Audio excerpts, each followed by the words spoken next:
Back into things, let's talk about equilibrium potential, also known as Nernst potential. Now, equilibrium potential or Nernst potential, first thing you should know is it's a theoretical value. So it's something you calculate over there. And yes, it does have many clinical implications and forms the basis of many things in bioelectricity, but you should understand that this is a theoretical value. And when we talk about equilibrium potential, it pertains to a single ion. Okay, it pertains to a single ion. And this voltage dictates the way that an ion would behave, whether it moves or not. So if we look at the definition over here that's written over here, Nernst potential for a particular ion is the voltage across the membrane at which the concentration gradient and electrical gradient are equal and opposite, resulting in no net flux of that ion. So I'm going to elaborate on this a little more. Now let's take a hypothetical scenario where you have a cell, and this is a living cell. So every living cell has DNA, which has the fundamental blueprints of life. DNA gets transcribed to RNA, and that gives rise to different proteins. It gets translated to proteins. Now, which proteins? Well, let's just say that this cell has something called the sodium-potassium ATPase pump. What does that do? It takes 3 sodiums and throws it out, takes 2 potassiums and takes it in, and it uses a little ATP molecule for that. This is an example of primary active transport, and all living cells have this sodium-potassium ATPase pump.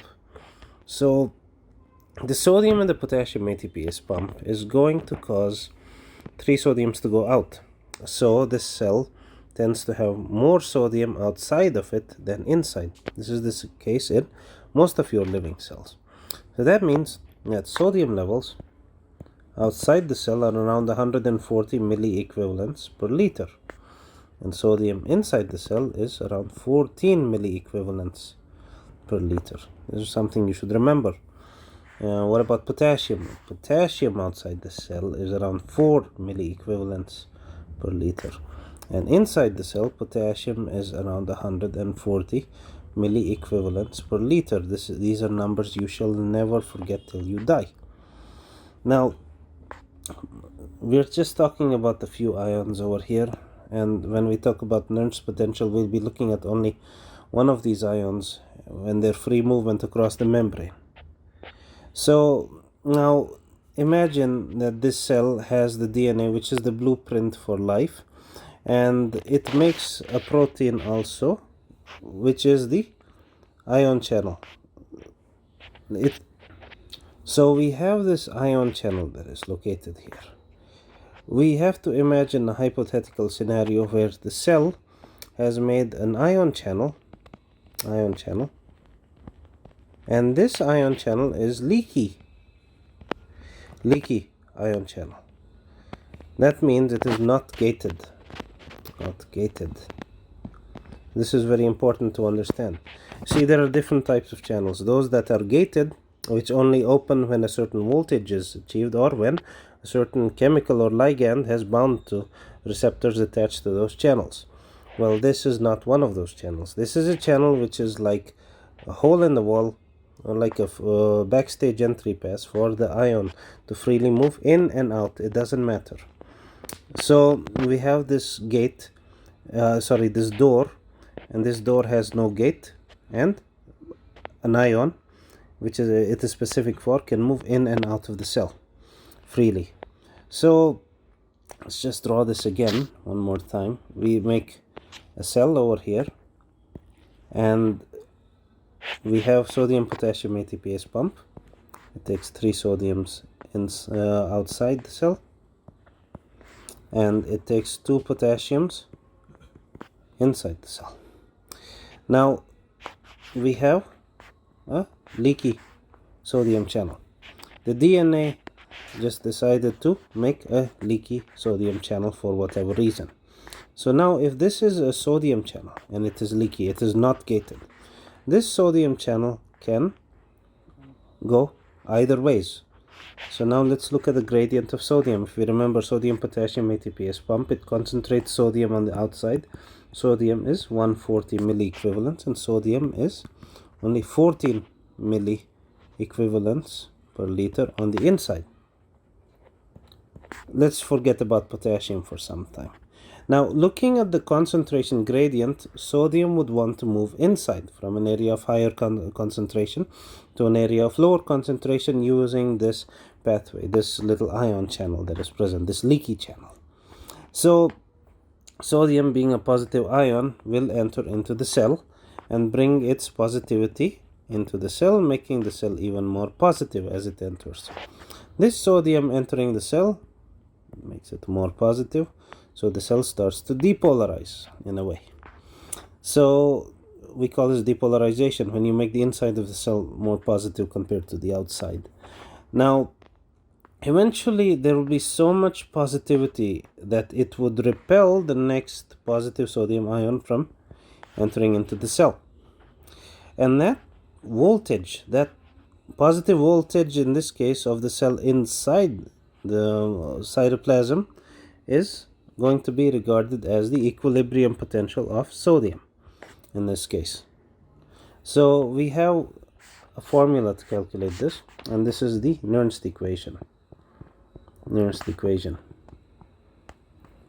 What is Nernst equation? So we have a formula for a particular ion where the equilibrium potential of any ion, let's just call it X, is equal to minus of RT by ZF times log base N of, if it's a cation, so it'll be cation concentration inside the cell divided by cation concentration outside the cell. Let's just make that a little neater. Yeah, there. So inside by outside for cation.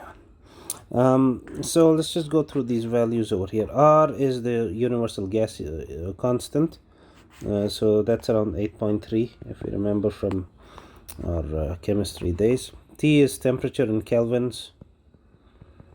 Z is the charge on the ion. And F is Faraday's constant. Faraday's constant. So that's around 96,500 from our days in physics. Log base N is, if we remember, minus 2.303 of log base 10 of a certain number. So let's just do the math and simplify everything. So E of a certain ion, or Nernst equation, is equal to minus 61 divided by Z. Z is the charge, and it depends on the ion you're looking at, times log base 10, cation concentration inside by cation concentration outside. This is the simplified version of this formula, and this can be applied to calculate the equilibrium potential of any of your ions. So here we have the formula for equilibrium potential, also known as Nernst potential, and it was made by a German physical chemist called Walter Nernst in 1888. Now let's calculate one of these. Let's say we want to know the value for sodium, equilibrium potential. So minus 61, the charge is plus 1 for sodium, because sodium is single valency, log base 10. Cation inside the cell concentration was 14, and outside the cell is 140. Now I can do one more thing, which is I can invert this, because log base 10, causing the minus sign to become converted to plus 61. Plus 61 log base 10, and I put 1 by 10, so 10 going upside down, that is log base 10 of 1 is equal to 1 only, into 61 plus. So that means the equilibrium potential of sodium is plus 61 millivolts.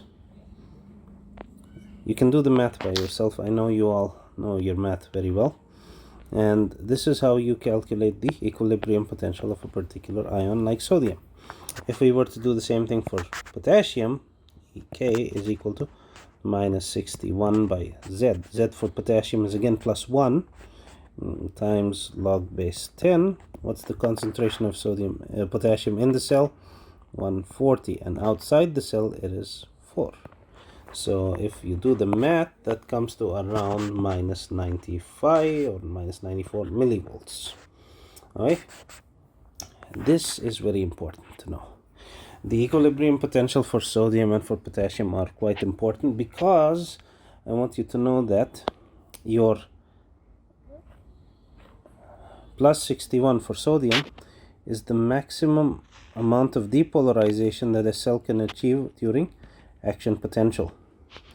You cannot make a cell more positive than plus 61 millivolts during depolarization, because that is dependent on sodium, and when you reach 61 millivolts in the cell, no more sodium is going to come in. It won't be able to enter, because the concentration gradient and the electrical gradient are at odds with each other.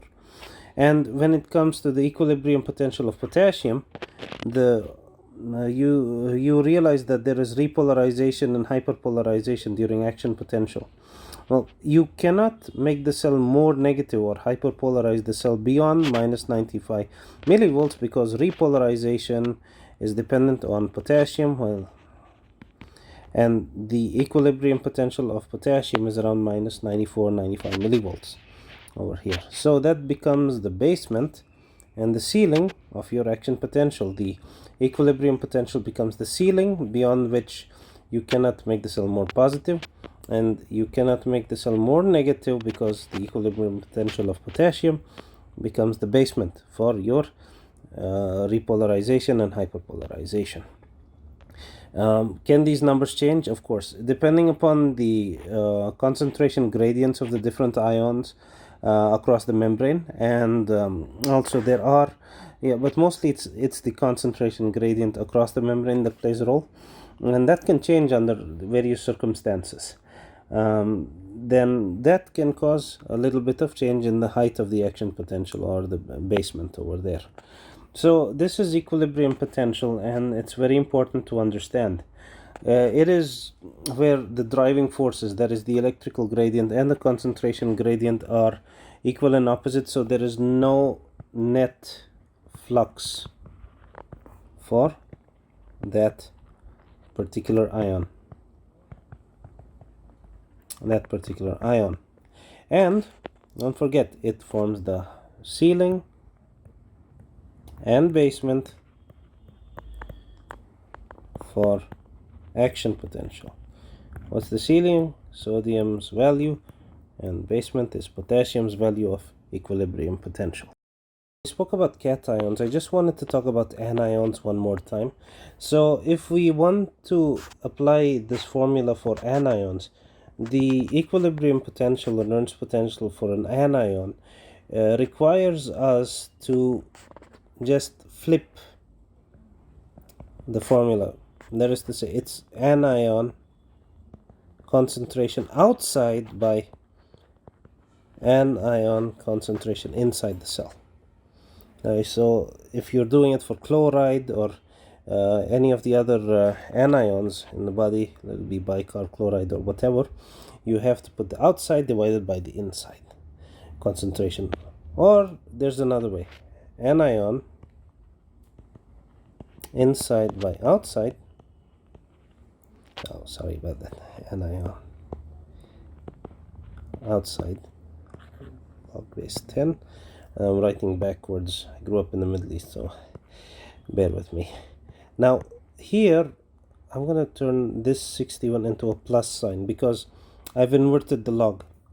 I just inverted this, so this becomes positive. Please remember that. Don't take that for plus minus. This is a plus sign.